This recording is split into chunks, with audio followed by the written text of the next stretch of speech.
Y'all know what it is. Your boy Chili checking in on the Tuesday two-piece going down. Pretty much uniformly, I guess. Since it's been going on now for 7 years, thanks to the research of One Gridiron Arizona. Always appreciate him. He is actually out of town, but I do got somewhat of a loaded show. I do got a couple guests that are going to be joining. One for the first time, and one I think this is like for the third time. Uh, Things are crazy. We're gonna get to some of the high school football stuff in a second, but that Kendrick Lamar tour with SZA about to be insane. I can't wait. Also, Kendrick performing at the Super Bowl. I feel like he really like stepping on Drake's throat with some of this stuff, but I might get conversational with some of that stuff with some of these guests because they feel like they're musical connoisseurs. We'll really find out in a second. Locally though, pro sports, Suns hovering at around 500, a little disappointingly. I was talking to uh, Desert Edge Coach Saliga about it a little bit, and he told me that the Suns go as KD goes. I didn't really want to believe him, but I did some of the research, and the Suns are like 12-2 when KD's playing.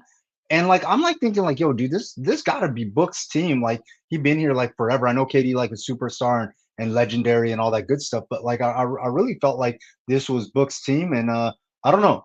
Maybe KD is the most important guy on the squad. I'm kind of surprised by it. I just really thought that this would be Book's squad, but we'll see how that whole thing works out. As long as these guys are healthy, I think they make a championship run. I think they make a championship run, not Emiratis Cup, but a championship run. Obviously at the end of the season, the more important one. Um, Cards, it changes fast. This team was 6-4 3 weeks ago, and I was a little excited for some of my Cardinals fans, friends, supporters of the show, stuff like that. They were 6-4, and now they're 6-7. Two losses to Seahawks. Vikings lost sandwiched in there.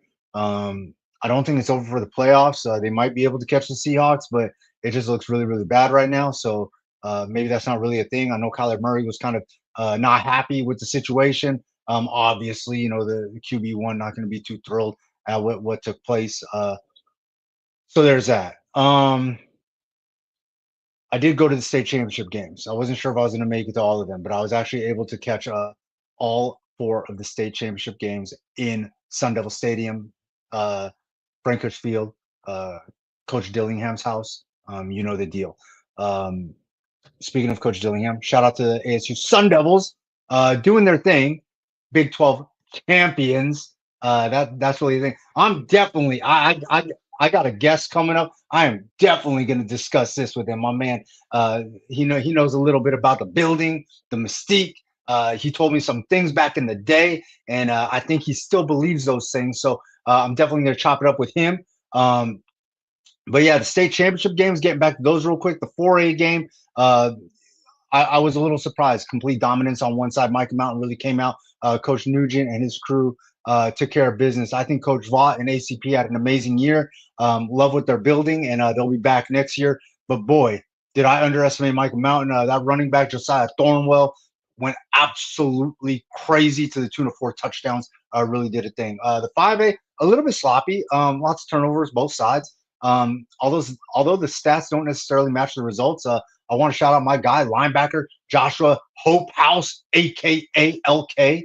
I think it stands for Luke Kuechly because my man does Luke Kuechly things, and look, got his team a ring, and really took care of business. So did what he had to do.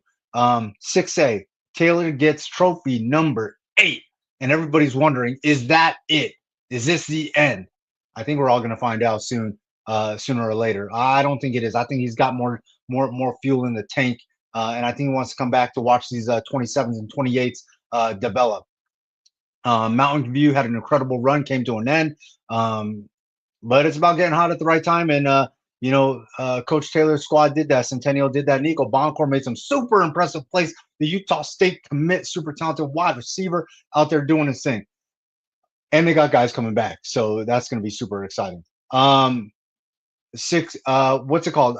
Open Liberty maintains, and absolutely was super impressive. You know, Basha came out kind of impressive, held Liberty twice, got on the board first with the field goal, but then Liberty did their Liberty thing. And Dom Lombardo, man, boy, did he do a thing. So special watching that kid. Got to see him a lot over the last 4 years. First time I watched him was versus Chaparral as a freshman on the freshman team, and he was a certified problem then, and he was a certified problem in his last game in high school. Real quick, I do got to share a letter before I get to my first special guest, who is an ASU legend. So hold on, I got to share this letter we got from overseas. Um, my guy, the one and only Gridiron Arizona. Bonjour, Chile. I guess he's working on his French. Inside the numbers from France. Joyo Noel. Look, man. My French is a little rusty. Current temperature over there is 42 degrees. I'm guessing that's Fahrenheit. Feels like 35. He says. Congratulations to this year's champions, Micah Mountain, Desert Edge Centennial, and especially Liberty. Why especially Liberty? Thanks to the Lions' 35-17 win, the final scoreboard between me and Gridiron goes to 20 and 15. He had 20 wins. I had 15. We made the Liberty Basha game a 3-point win, but he doesn't realize that we made it 3 points for me. He still only gets a point, but I'm going to give him the credit because he won anyways. So it doesn't matter if I lost by 1 or 5 or whatever. My man still took care of business. Shout out to my guy Gridiron. I'm always grateful for him. Make sure that you give him a follow at Gridiron Arizona on Twitter. He's only on Twitter, so there is that little thing. I do got a special guest that I am so grateful for because you never know when you get guests like this to stop by the show, to hang out at the crib. Just stand by. I cannot wait. The one, the only, Coach Striz. Hang out with your boy.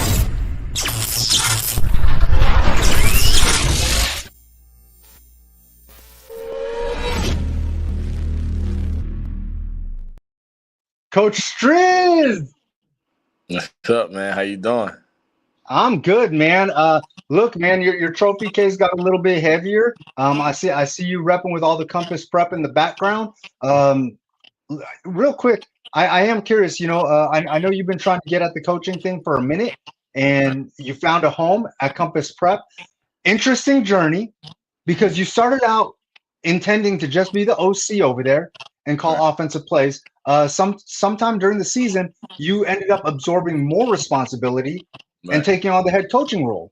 Right. How difficult was some of this transition? Like you had never been an offensive coordinator in high school before, and then you obviously never been a high school head coach. Talk to me about some of that. Well, I was blessed enough to be around and mentored by some great guys like Coach Graham. While I was searching, for a home, Coach Graham was a big cornerstone in, me keeping, staying on path to continue my journey. And he believed that, the gift that I had to give the kids meant more than, the no's that were happening at the time. So he always told me to stay on path.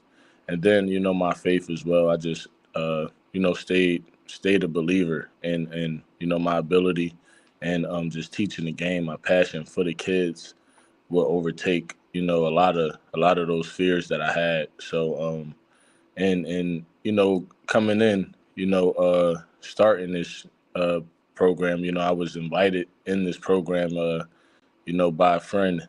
He did an excellent job in, starting its foundation and the idea of it, and wanting me to come in and coach the offense. And unfortunately, some things came up, but he did an amazing job, setting the pace for what we had our sights on for the year. And when I absorbed the responsibilities, I kind of just picked up, the things that he already had put down, and it made it easy for the kids to transition into things. So, credit to him for that as well, being a trailblazer in that regard. Also, credit to the kids, for, not, wavering at all during the season and absorbing everything that came with that and not listening to the outside noise. Hey, let's talk about some of those kids. You have some dudes over there. One of them, really special kid. Dominic Hawkins, a super Right, talented athlete who was mostly playing athletic positions, receiver, DB, right, stuff like that. But due to injury, had to absorb quarterback responsibilities too. right. How difficult was that for you to navigate that situation? Because Compass is already kind of like a smaller situation. Um, well, thankfully, Dom is a very talented athlete and player, super smart and IQ. He made it easier for me to, draw up some plays and get our offense in a great position to win games.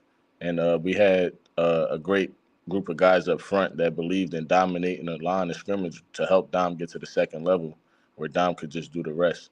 So, hats off to all those guys, the line, Dom. Dom just made the team for D1 too, so that's huge for him to go out there and get some exposure as well Yeah. and club tournaments and stuff at Red Zone and stuff like that. So hopefully everybody will start seeing more of Dom, at the receiver position and doing all that type of stuff and getting the name out there. A couple of the kids that I want to show some love to, your quarterback White, and then you have another receiver over there, Turner, Whitley. Some of these guys, Right. you had a pretty loaded team for a CAA roster.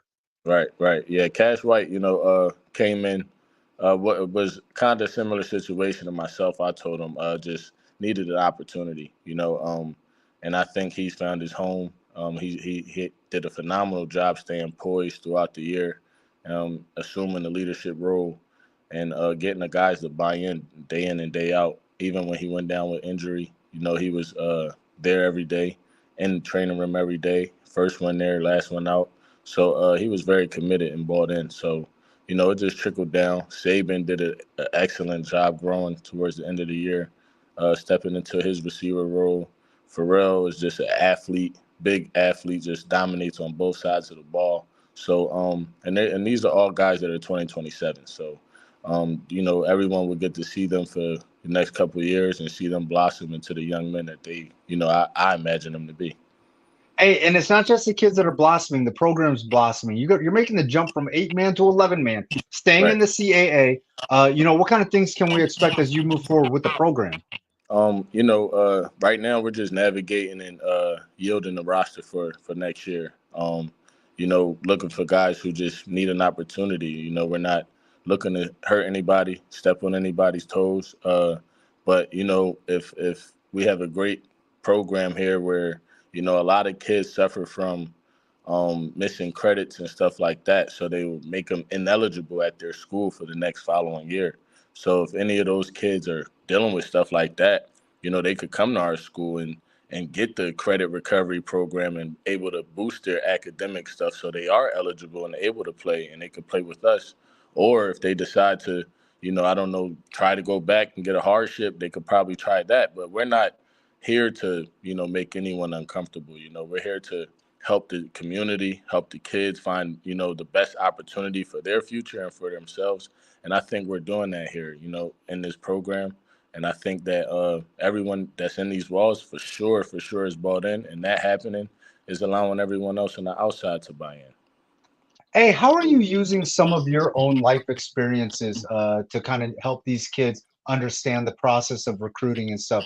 You're a young Philly guy that Right, went the JUCO route to get to ASU, to get right, that opportunity to go play for the Texans, get drafted, all that good stuff, become right. famous off the Jail Mary and things like that. How are you using some of your own experiences to kind of teach these kids that, hey, look, JUCO's not bad, D3's not Right. bad, D2's not Mhm. bad, Right. opportunity is good. Take advantage of it. Right. What do you tell your kids?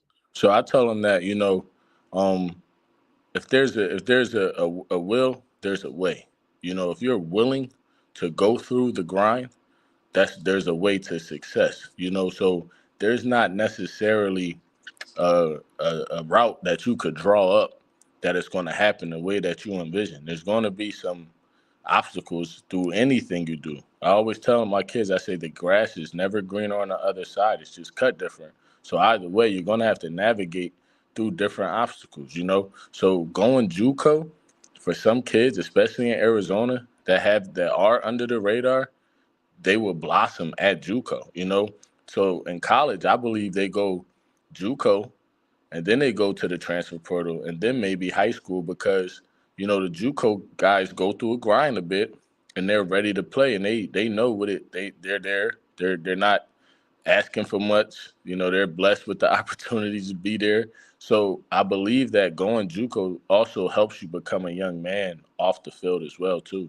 So it's a lot of guys that are just so hell bent on not having an offer or having an opportunity. Well, I was that same kid, so it's never over until you say it's over.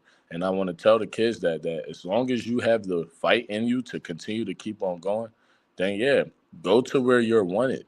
Because where you're wanted is where you're going to be treated properly, and that's going to help you grow. So don't always look at the name brand stuff because coaches are changing is the same way too. So it's a transfer portal for coaches as well. So you got to go to where the relationships matter to you. Now, hey, I'm curious. Obviously, Compass Prep, 8-man football. A lot of your kids, yourself, used to the 11-man game. What were some of the transitions and adjustments that you personally had to make and coach and deal with that, like, kind of surprised you? So having well, we didn't really do it with us because we knew we were transitioning to 11 man in a year.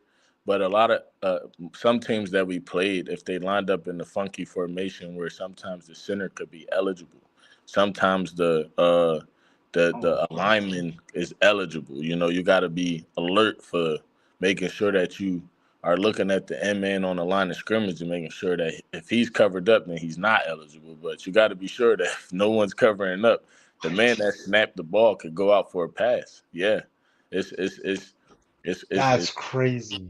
it's stuff like that. But I think it kind of helps you. I think um, watching Kansas City Chiefs and stuff like that. I think Andy Reid gets a lot of his plays from 8-man and stuff.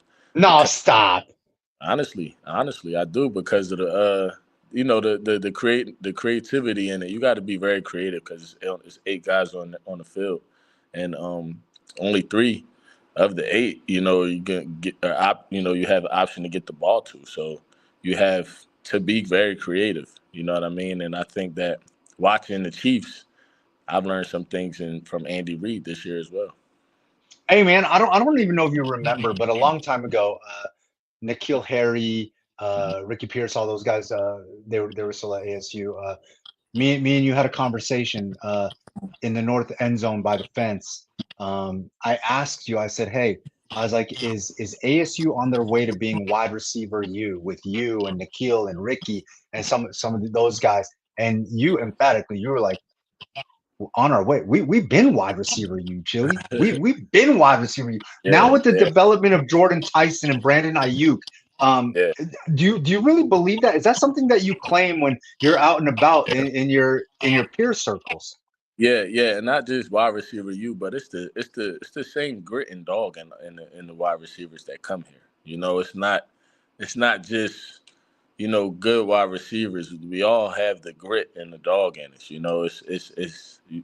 To get that, to be that wide receiver one at ASU. I think you gotta have that dog. You have to because everyone comes in to Tempe or anywhere we go, they think we are the small guys. So they try to they're the DBs or whatever. They try to get handsy early on us and all that stuff. So we got to let them know early. So if you're going to assert yourself as wide receiver one at ASU, you got to have that dog.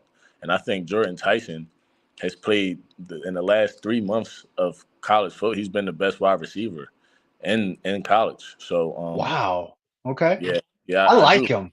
I do. I think in the last 3 months, I really do. I believe that because he was hurt last game, of course. But aside from that, I think he's top 3 in yards. I really in performance. So he's only a sophomore. So the sky's the limit for he has no limit. It's going to be very very fun watching him and Levitt play. You know next year, and if the NIL keeps growing, we might see him 2 more years. You never know. Hey, you take a lot of pride, more than just like alumni stuff. You take a lot of pride in this ASU team and their success. You're very, very not emotional, but you're Right. emotionally tied. Like when they struggle, Right. you're not happy. When they're Right. successful, Right. you're super Right. gassed. Like, Right. you Right. know, Right. what you know, Right. Right. where did that connection come from? Is it just that you went to ASU, or like where does the Well, real tie come from? Because there's a lot of alumni that they're kind of just like, oh, ASU's good, that's cool. ASU's bad, that's mm, also cool. well, honestly, I think we're all kind of like that. I'm more, Okay. I'm more so vocal about it because I care and I want everyone to know I care. But I believe that I'm so into the way ASU struggled that like it hurt a lot of us so bad that watching it continue to kind of happen for those few years that it happened, it kind of brought more passion about it, to see everyone say, oh no, they're not going to make it, or they're going to be last in the Big 12, and then to watch Kenny do what he has done has been amazing. Even last year with the team that he had last year, like the way, if you watch like the way he had some of those wild formations last year, because he had to Swinging improvise. gate. You know what I mean? Like he had to Yeah. improvise. So it's like if he was doing that last year and still barely losing or winning games, and the spreads were like they had ASU losing by 30 last year, and Kenny was cutting the spreads to 4 and 5, and in games that he wasn't supposed to be in. So if he was doing that last year, if I'm a recruit and I'm looking at what he's doing, he's basically exposing everyone's strength. Like that's all he's doing. He's going home. He's watching the film. He's seeing what everybody can do well, and he's figuring out the way to get the ball in all his top players' hands, and everyone's bought in, So I think that the sky's the limit, man. I don't even want to say it, but I'm like, what I'm thinking. I think I, they're gonna. I do. I I think do. they're gonna. Listen, I'm not gonna say it, but hey, I think they're gonna do it. Okay, just know that. hey, I don't want I nobody to be mad at me because I said something, but I think I just don't. I just if someone does, they're the most dangerous team. Like if someone is agree. picking you to be the worst and you have already won, you're playing with your hair on fire. You're like they scary right now. No one wants to see us. No one. And No, and I agree. and Jalen, Coach Strong, Coach Striz, I totally agree. Is there anything that you're seeing that Coach Dillingham does that you steal for yourself? I mean, oh you know, oh of course, coaches are always, I feel like, trying to copy each other, guys that they of respect. They're course. trying to steal something from out of their playbook, out of their repertoire, if you will. What are some things that you try to take from him? Okay. So one thing I took, he ran against U of A. I put it in. See, I know coach is probably watching this, but it's okay. But he sent the guy in motion, and then he ran the bubble to his back. So the guy in motion was already going, and he just turned upfield and lead block for the bubble, and all he had to do is make one guy miss, and it's over. So I was like, oh yeah, I'm gonna take that for sure. I'm definitely gonna take that. Hey, I don't ever end anything on a bad note, but I do. Comparison is the thief of joy sometimes. You had a very interesting tweet. I think you know where I'm going with this. Yeah, yeah, yeah. Look, people are mad at you because I said this about our current ASU football team. They're arguing to my take with responses that teams from 30, 40 plus years ago are better. Man, no. Imagine a DB from 30, 40 years ago out there on an island with Jordan Tyson. Exactly. Yep, Hey, man, listen, yep, listen. At the yep. end of the day, I need to clarify some things. My man, Coach Striz, is just comparing great ASU teams versus great ASU teams. That's one. There's Right. nothing wrong with that. But there are a lot of people that took offense because they felt like that 96 team that sent 10, 11, 12 players to the pros was absolutely nasty. Um, we've been doing this for years in basketball. The game has evolved and changed a little bit, more athletic. Guys are a Fact, little bit faster, things like that. fact.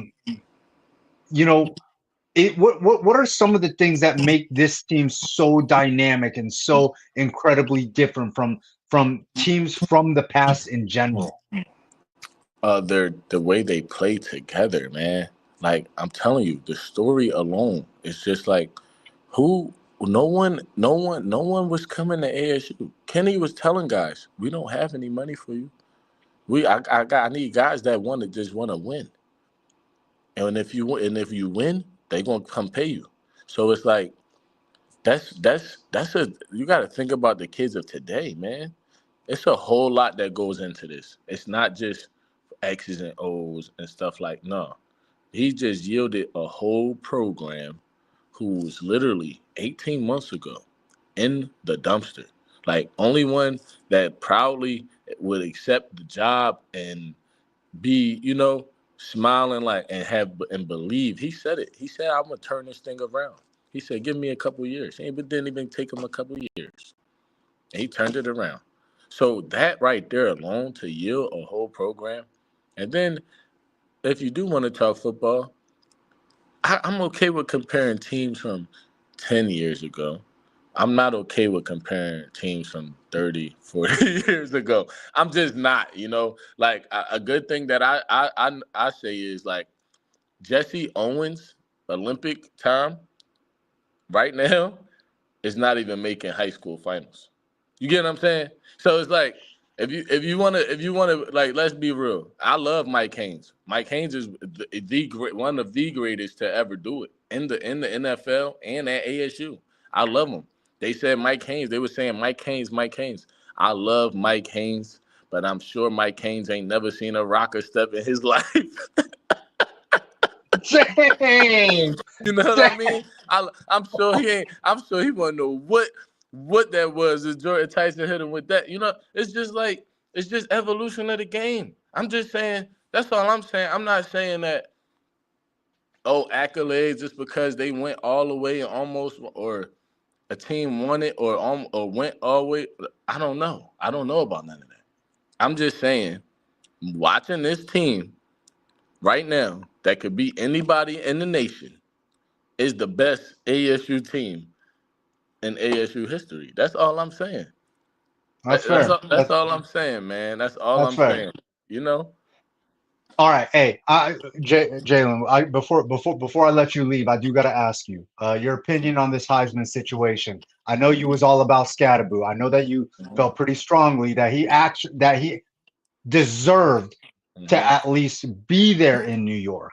Yes, he did. Some of the disappointment, like express some of that. Talk to me a little bit about that. Like, why? How does this happen? How do people miss out on a situation like this? All And right, I'm so talking about the media, right, bad right, media.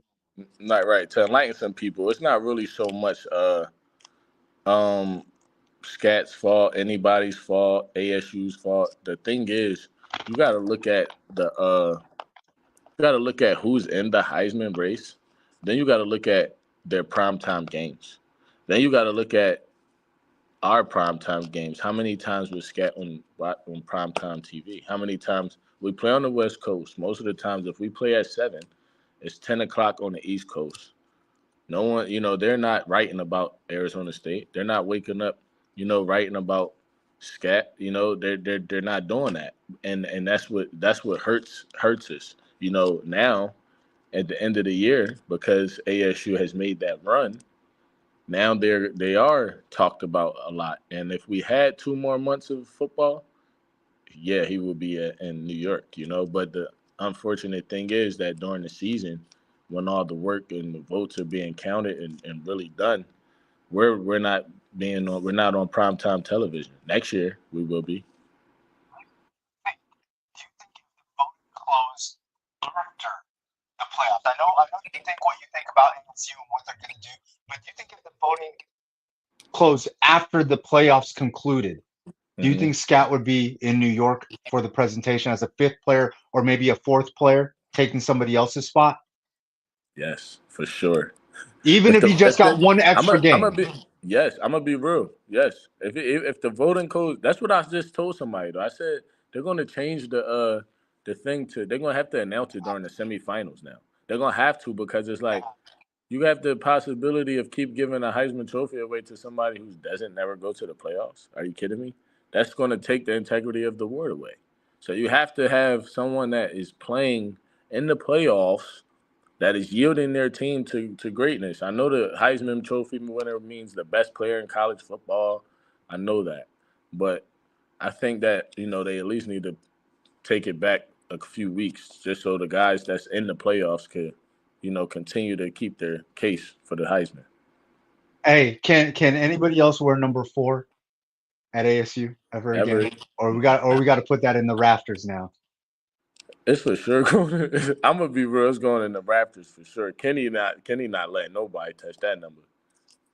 Man, hey, Striz, Coach Striz, I really appreciate you, and I love the job that you did over there at Compass. I actually got to go out there and watch you work. One thing I do want to share with everybody, you brought it up earlier. You're passionate about what you do, maybe sometimes a little overly so, and there's nothing wrong with that. I watched you on a play. Your receiver dropped a pass in the end zone and really beat himself up about it, and you got so animated. Hey, get over here. Get to the sideline. Stop sulking. And then when he came back to the sideline, you put your hand on his helmet and you said, "Hey, I think you said something like, hey man, before I did this play, like I dropped the pass. I wasn't sure what play you were talking about. I thought it was the Jail Mary play, but it completely changed the way he handled the situation. And I thought that was really cool. I talk to people all the time about, coaching and what some of you guys do. And, I think people try to take little snippets of moments and try to build them into something else. But what I watched transpire in that 20, 30 seconds, a kid really learned something. And I was super proud. Like my brother, Jalen Strong, Coach Striz, I'm going to see you in June at Flight Club, right? Yes, sir. Appreciate it. Let You them know the know, deal. man. Invites Be there. there. All right. Yep. Compass Appreciate it. Prep. Yes, You know sir. what it is. All right, my Yep. man. Take care. Forks up. You know the deal. Forks up. You already know. All right.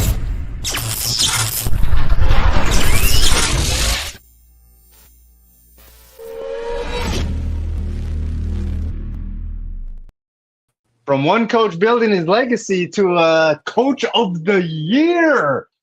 Coach of the year, D3 coach of the year. You said it's conference coach of the year. To me, it's D3 coach of the year because the job you've done over there at Lake Forest, absolutely remarkable. You told me that you officially got your 99th win this year.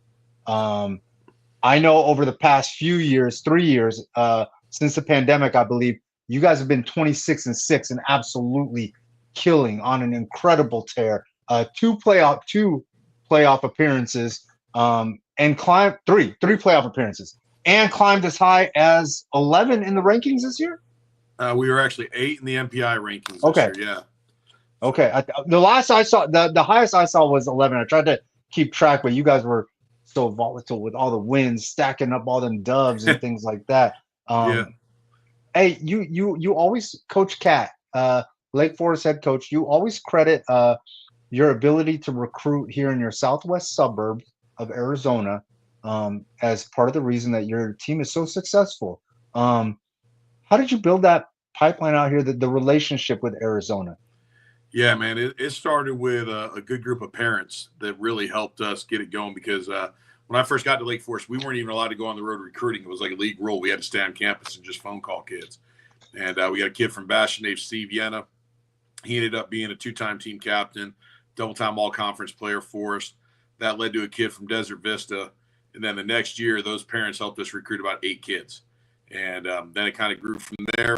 The Dillon family from Basha hosts an event every year for us to be able to bring kids to in January after this kind of coach rush happens.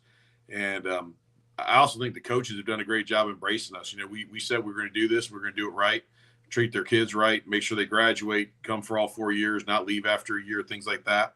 And because we've done that, I think the coaches, when they see us come to the door, it's still me. I didn't pawn it off to an assistant coach. I still come in and, I can't get to every school, but I try to get to as many as I can. And I think they've appreciated that. And so between that and then, about 4 years ago, we added our football camp out here that started to grow and create opportunities for kids to go other places, not just to Lake Forest. And I think that was a big thing is we were looking out for the kids. We weren't just looking out for our own needs, but that pipeline's been built on a lot of hard work and a lot of trust that people had in us early.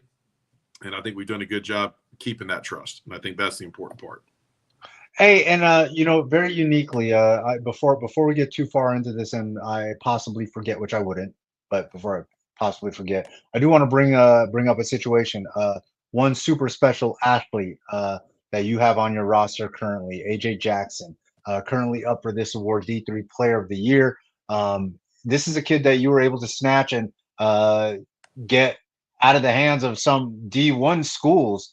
Talk to me about how special AJ is and this Division 3 Player of the Year award that he's up for. Yeah, so he's up for the Gallardi Award, which is basically the equivalent of the Division 3 Heisman. It was named after John Gallardi, a legendary coach at St. John's University. It takes into consideration not just his playing ability, but his leadership, his academic performance, and his community service engagement. And when you start thinking about those things, that really identifies who AJ is. He's a great player out of Centennial, has the NCAA record for punt returns for a touchdown in a career in all of college football with 9. Led the nation this year in rushing touchdowns. We actually played him at running back instead of wide receiver, which he's been all conference at 3 different positions. And so for me, from a football talent, that'd be enough.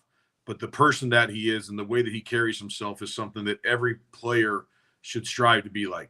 The guy that puts the extra work in, leads his teammates, calls them up to a higher standard, wants the pressure of the game, but is also a guy that's humble, that's very unbrag. He hates the fact that he's getting some of this attention right now. That's like not his thing at all.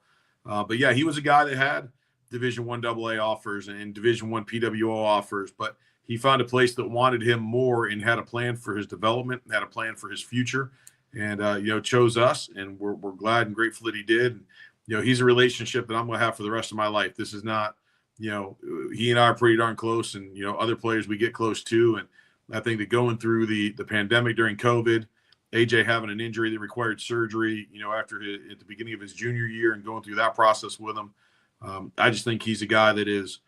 We're always going to have a close relationship. We've gone through the good and the hard times. Hey, I'm curious. I know that Lake Forest, you guys have somewhat of a relationship with the Bears or whatever. But what's AJ's NFL future kind of look like? Are teams calling? Are teams inquiring? I know they got to go through the head coach. That would be you. How many? Yeah, we've had at least 18 teams reach out at different times. We had. I'll say their names. I don't care. They're NFL teams. Had the Jacksonville Jaguars on our campus for about 8 hours one day.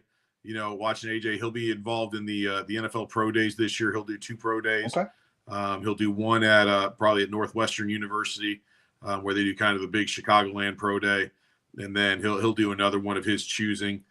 He's got an agent and a team that I respect tremendously that are really looking out for his best interest, taking care of him, trying to help him make those next steps, because his biggest thing, now he's got to do the training for the combines and the pro days and all that kind of stuff. And it's no longer about worrying about putting stuff on tape, because that's already done. I have a feeling he'll get invited to a couple of post-game, Senior Bowls and things like that once those invitations start coming out. But I think that, he's got the right people in his corner to help him do this. We've had a number of NFL coaches on our campus looking at him at different times. And so, now it's just a matter of those things taking fruition and AJ continuing to take advantage of the opportunities that present themselves to him. So you can't. So for anybody listening, watching, whatever, parents, kids, whoever, you can make it to the NFL out of the Forest, because I know that that's a big question. That's a big thing. All these kids wonder, can I level up out of D3? And this is proof that you can. But you also have had other players get opportunities. Correct. Yeah, we've had other guys have those opportunities, and in Division 3, there's a guy who was in our conference who a lot of people maybe don't know his name, Alex Tandy, but he played in the NFL for 9 years as a quarterback, and he's the quarterback coach with the Indianapolis Colts now. And that's a guy from our league. Derek Carey, who played tight end for the Oakland Raiders, Vegas Raiders, whatever they are, and the Commanders for about 7-8 years. He came out of our league. So you look at Pro Bowlers like Ali Marpet, Division 3 guy. You look at Hall of Famers like London Fletcher, Division 3 guy. So if you go to the right place, you ball out and play, put it on film, and carry yourself the right way, they're going to find you and give you that opportunity.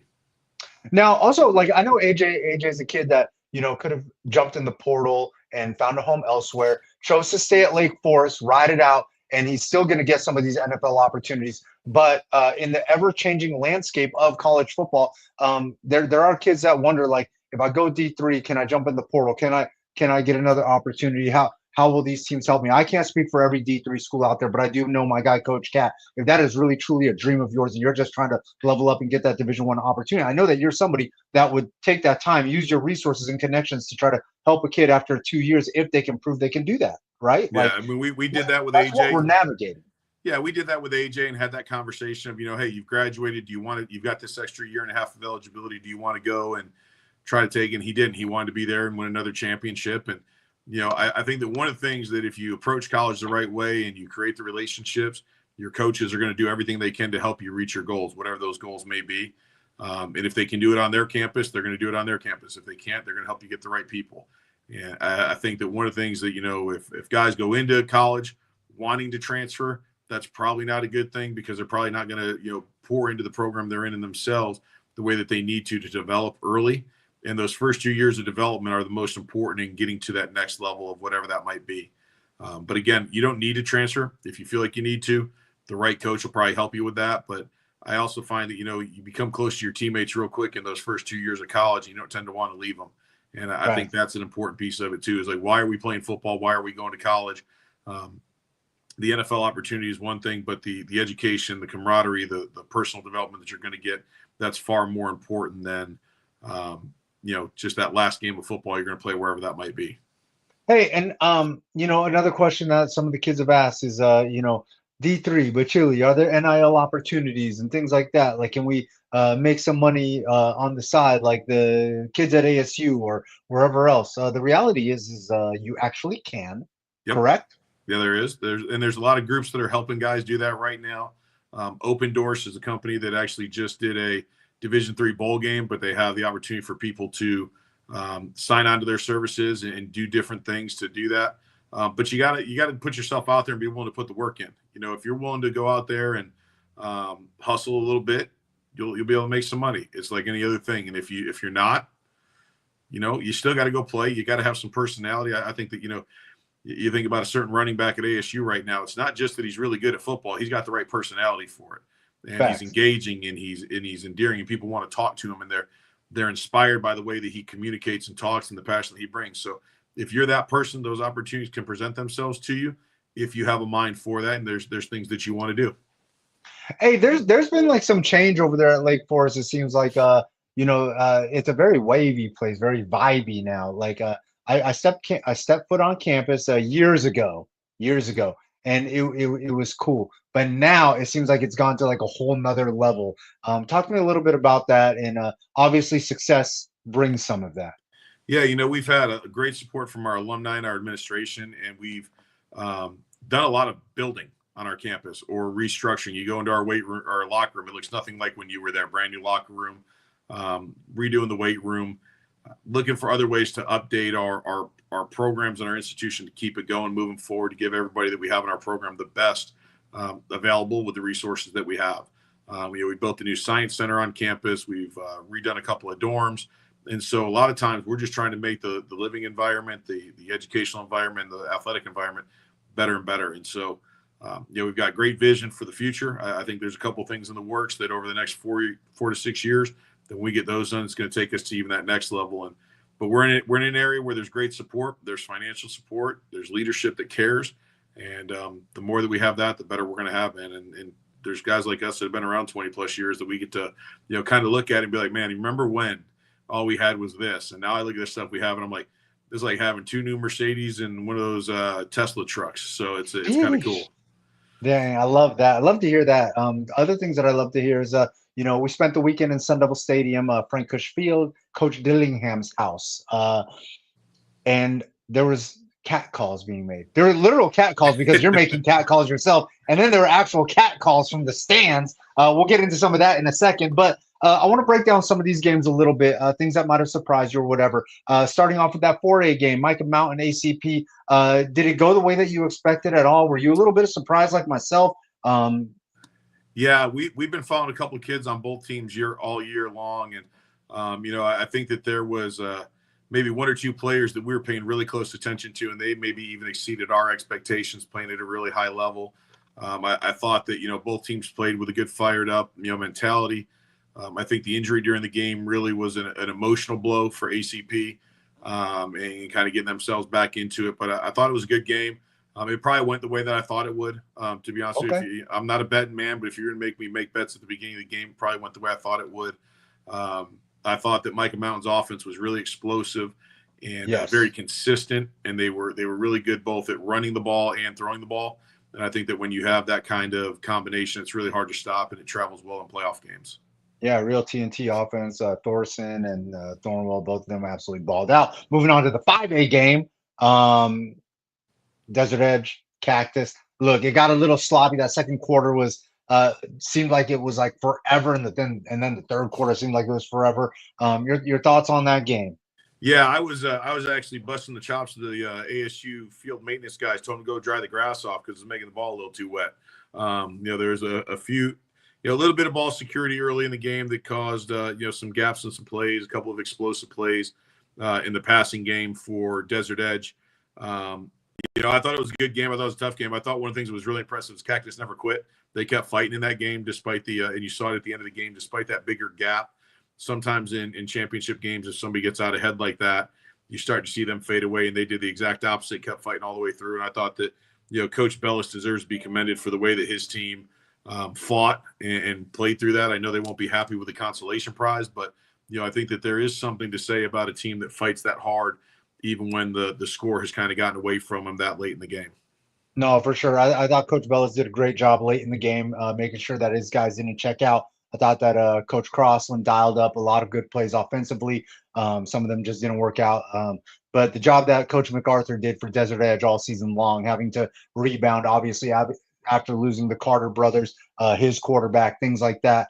I don't think enough can be said about the job that Coach MacArthur did in keeping Desert Edge together all season long and finishing up, differently than it ended last year. So shout out to Desert Edge. Yeah, I agree with you 100%. I thought Henry did a great job over there, and I thought that the way that they handled even other injuries that maybe go unspoken, I can't say players' names and stuff like that, but they had some guys that they were counting on coming out of the May.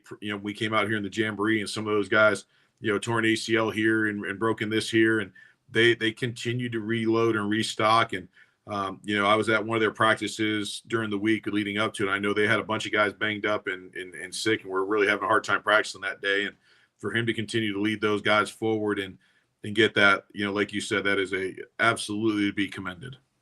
Hey, new day, Saturday. We get the 6A conference championship game. Centennial, who battled back from 0-4, starting the season 0-4. What happened to Centennial? Can't believe they fell off like that. Starting 3 freshmen at receiver and all that stuff. But they come back and they play this red hot Mountain View Toros team that's been on absolute fire a little bit towards the end of the season, and then obviously through the playoffs. Also beaten up a little bit. Your thoughts on that game? Surprised to see Centennial be able to pull off what they did, or no, not really. I mean, let's start with Mountain View first. Okay. Again, like you said, red hot. Can't say enough about the job Coach Litton did taking over a team that got bounced in the first round a year ago by Red Mountain.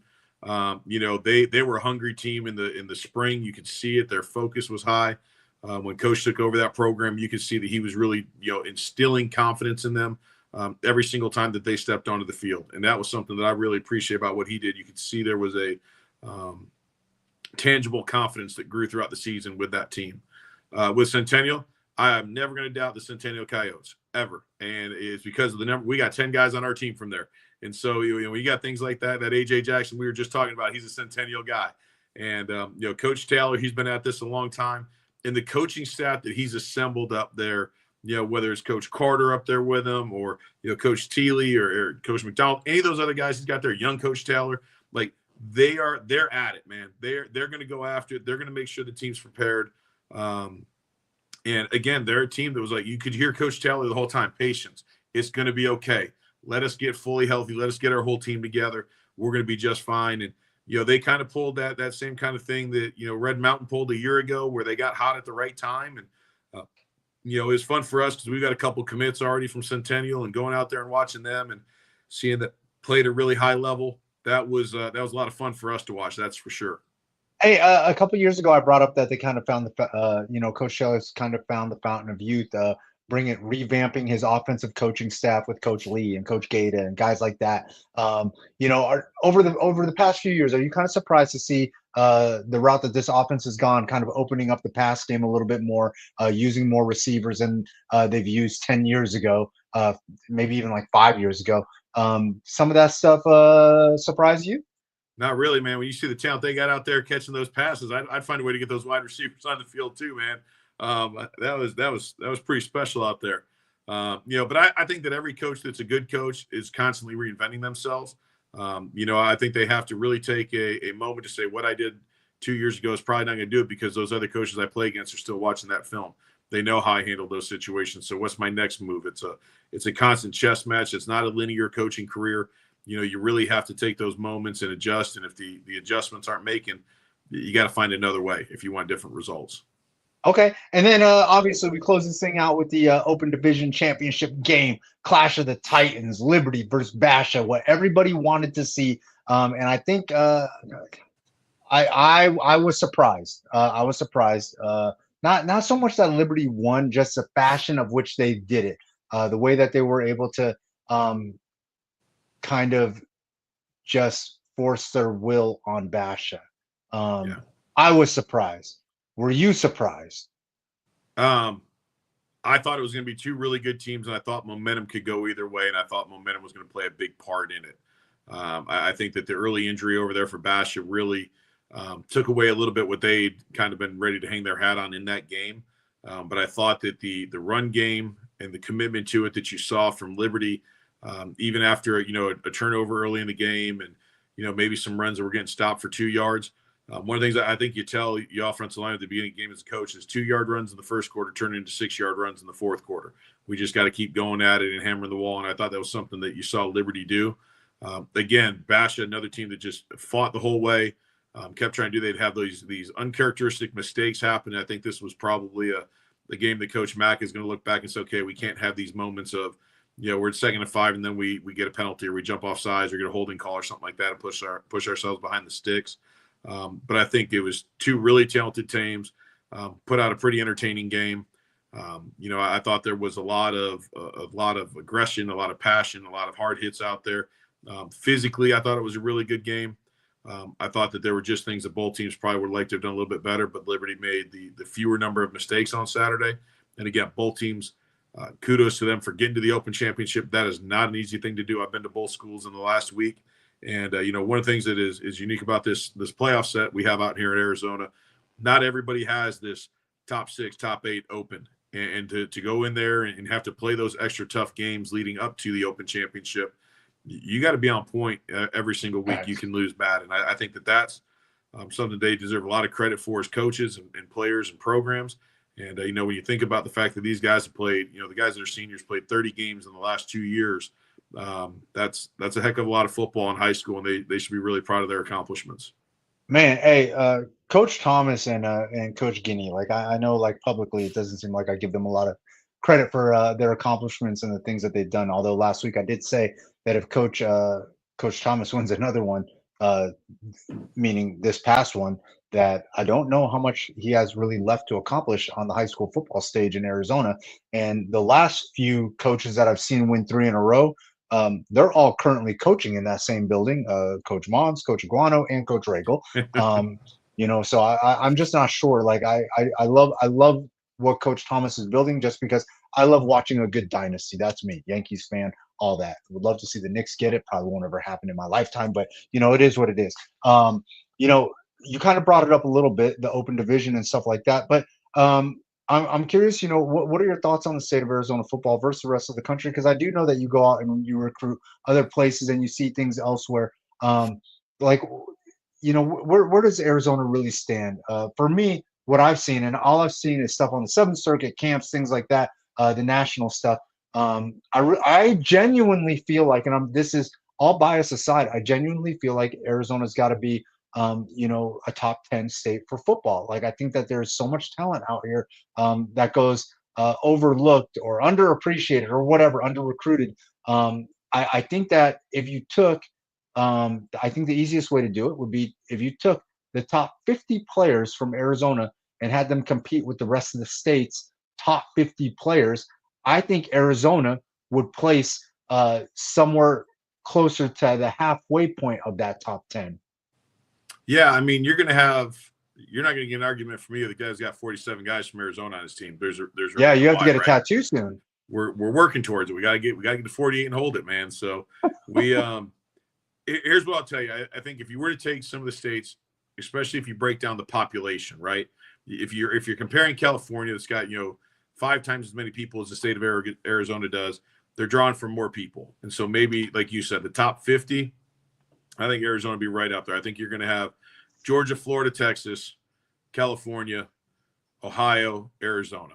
I'm putting those as my top 6. If we're going to get into that conversation, we want to start picking who's ranked where and things like that. But you give me those to start. You might be able to make some arguments at times with Alabama. Actually, will surprise you with the number of players that they have there for a smaller state. Louisiana would be another one that would, maybe they get to their top 30 or 40, and then it kind of falls off a little bit just because the numbers in the state. But I absolutely believe that Arizona is in that level. I've said for years that I think that the passing game people, the defensive backs, the wide receivers, the quarterbacks, tight ends in the state of Arizona are as good as anybody in the country. They get to play it year round. They work at it year round, and you can see that difference between, here in Illinois where we're from. They don't get to do football stuff with their coaches from the end of the season until June. They're not allowed to have football with their football coaches. And so that opportunity to keep playing year-round for the Arizona guys, I think, helps a ton. I think there's great high school coaches out here.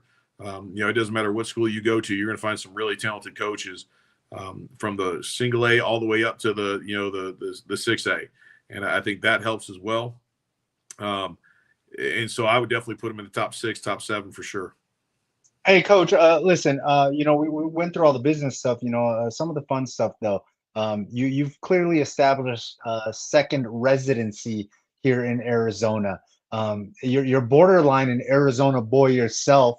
What are some of your favorite things to do out here while you're hanging out in between the recruiting and talking to the coaches and stuff? Like, where do you like to go grab a bite to eat? Where do you like to... no shameless plugs for ATL Wings. I tend to reside out of the Chandler area when I'm here. I'm literally in the hotel that I'm always in right now, the San Marcos Hotel.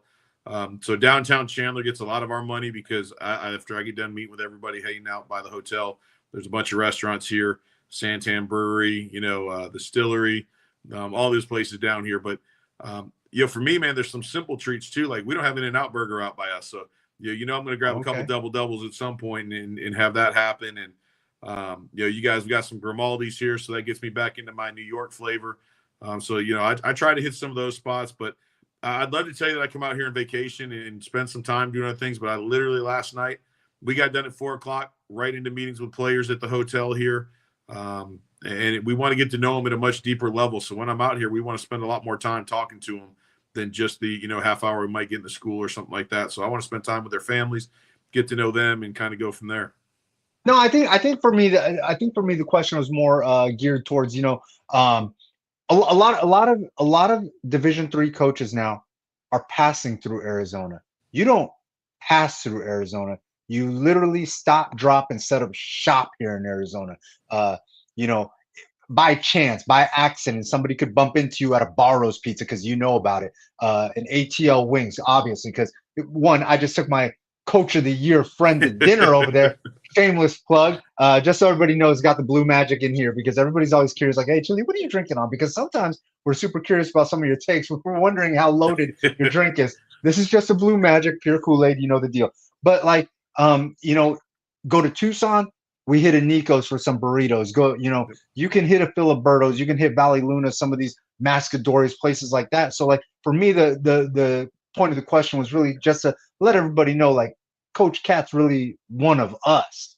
Like when Coach Cat recruits you, like, you won't get so homesick because he can speak to you in the Arizona lingo. He knows what a cactus is. He knows the different types of them. He knows how much sand is out here and stuff like that. That it's that it's really dry and whatever. Go step in the sauna if you need to for a couple hours or whatever. But you actually enjoy just being out here, hanging out, dealing with the coaches and the people like myself, the Codys, the Ralphs, the whoever's. And I just think that that's really cool because a lot of the other guys that just pass through here don't really take the time to get to know the landscape of it. And no shots fired, just a reality. This is definitely my place. My wife swears I have a second family out here. I keep telling her I do. It's the Arizona high school football family.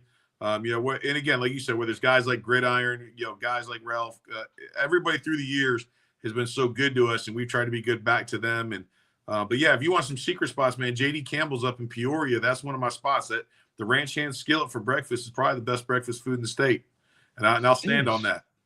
Hey, well, what's it called? You might have to be staying on the west side a little bit more with that west side dominance that's been going on. That football on the west side, like the evolution of high school football within the state boundaries. You've been here for it, from Chandler, East Valley to the west side now. How long do you think that it's gonna stay like this? Oh, I don't know, man. I think that can ebb and flow in the course of 2 plays in the game. I mean, if you change 3 or 4 plays in the game with Liberty and Basha wins the football game, but Liberty won those 4 plays. If you get, with Desert or Centennial and Mountain View, there's a couple catches. I think if Mountain View makes those catches, all of a sudden those third downs are converted. The drive continues. You never know what's going to happen. And so I think over the course of the game, that can always change. I also think it just the coaches getting their programs where it needs to be and holding them that standard. I think there's a lot of good opportunities for teams on both sides of the valley to do that. Love seeing Marana pick it up this year and make their run coming out of Tucson. Salt Point can always get dangerous quick. You never know how that's going to work out. And so, but heck, man, we've had guys from Yuma, we've had guys from Tucson, we've had guys from Coconino, Bradshaw Mountain.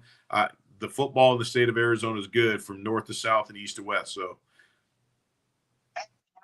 Coach Pat, before I let you go, one thing I do want to ask you, because you are a coach, you are a high-level coach, Division III coach of the year.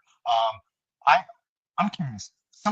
I don't even know if you can comment on this, but some of the things that Kenny Dillingham has done over here at ASU, besides the obvious, the play of Levitt, the hiring of the Arroyos and the Wards and stuff like that, what are some of the little things that maybe you see that the rest of us don't see that impress you so much?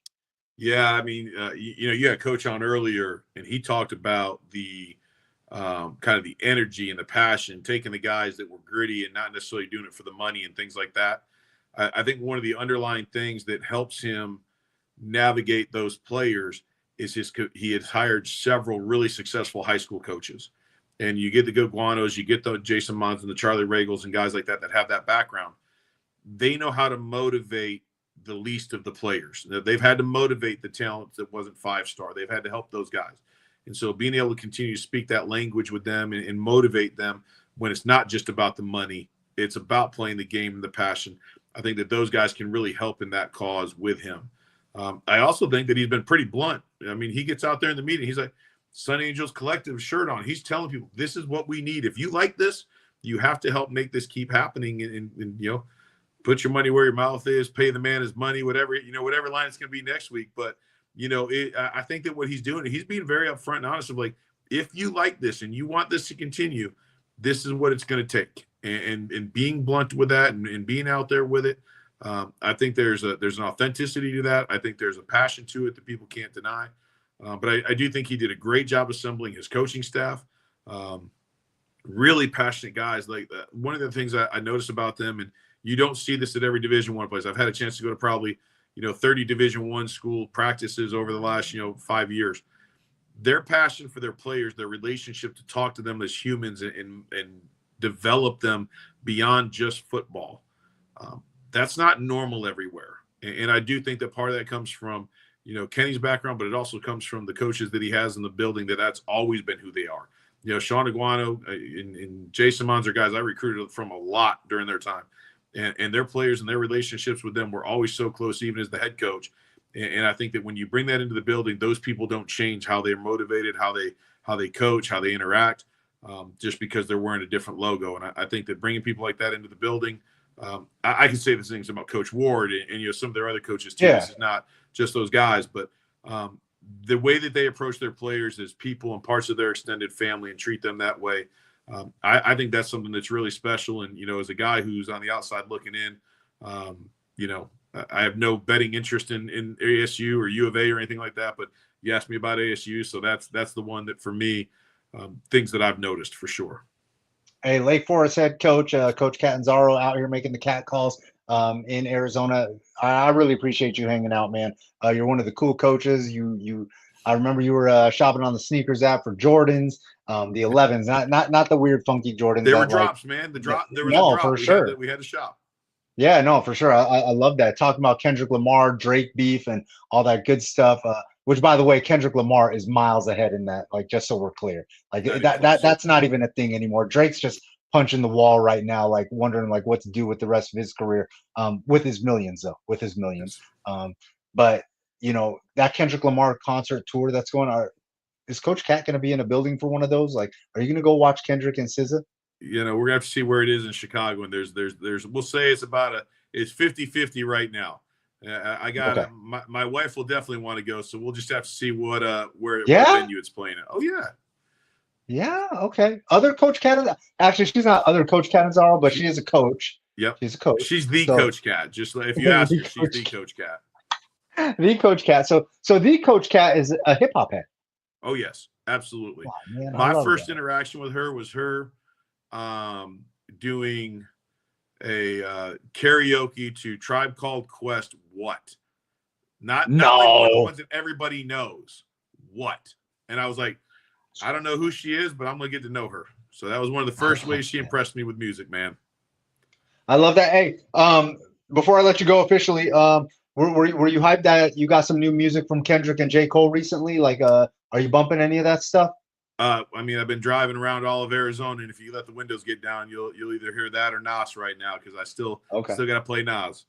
For sure. One of the kings of New York. All right, Coach Cat, I really appreciate you hanging out. Our Knicks are going to get it right one of these days, hopefully sooner than later, so that we can both be alive to say that we watched them win. Coach Catanzaro, I really appreciate you hanging out with me on the two-piece. I think this is like your second or third time. Yeah, I love it, man. Appreciate you, Chili. All right, take care, Coach.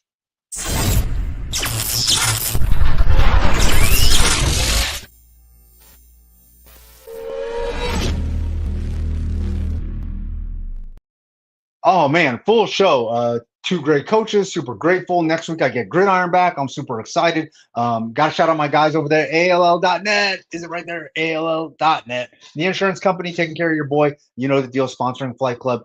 State 48, official State 48 shirt. So got to show love, rep the brand. You know the deal. Your boy Chili, I'm going to make my way out of here. Make sure that y'all supporting those Sun Devils. Absolutely going to be electric over the next few weeks. Practices resume next week, I guess. So I'll probably try to catch a Tuesday practice or something. But other than that, any questions regarding recruiting, highlights, whatever you need, make sure that you tag me in your tweets at Just Chili, Instagram, Twitter, Snapchat. Holler at your guy. Y'all know the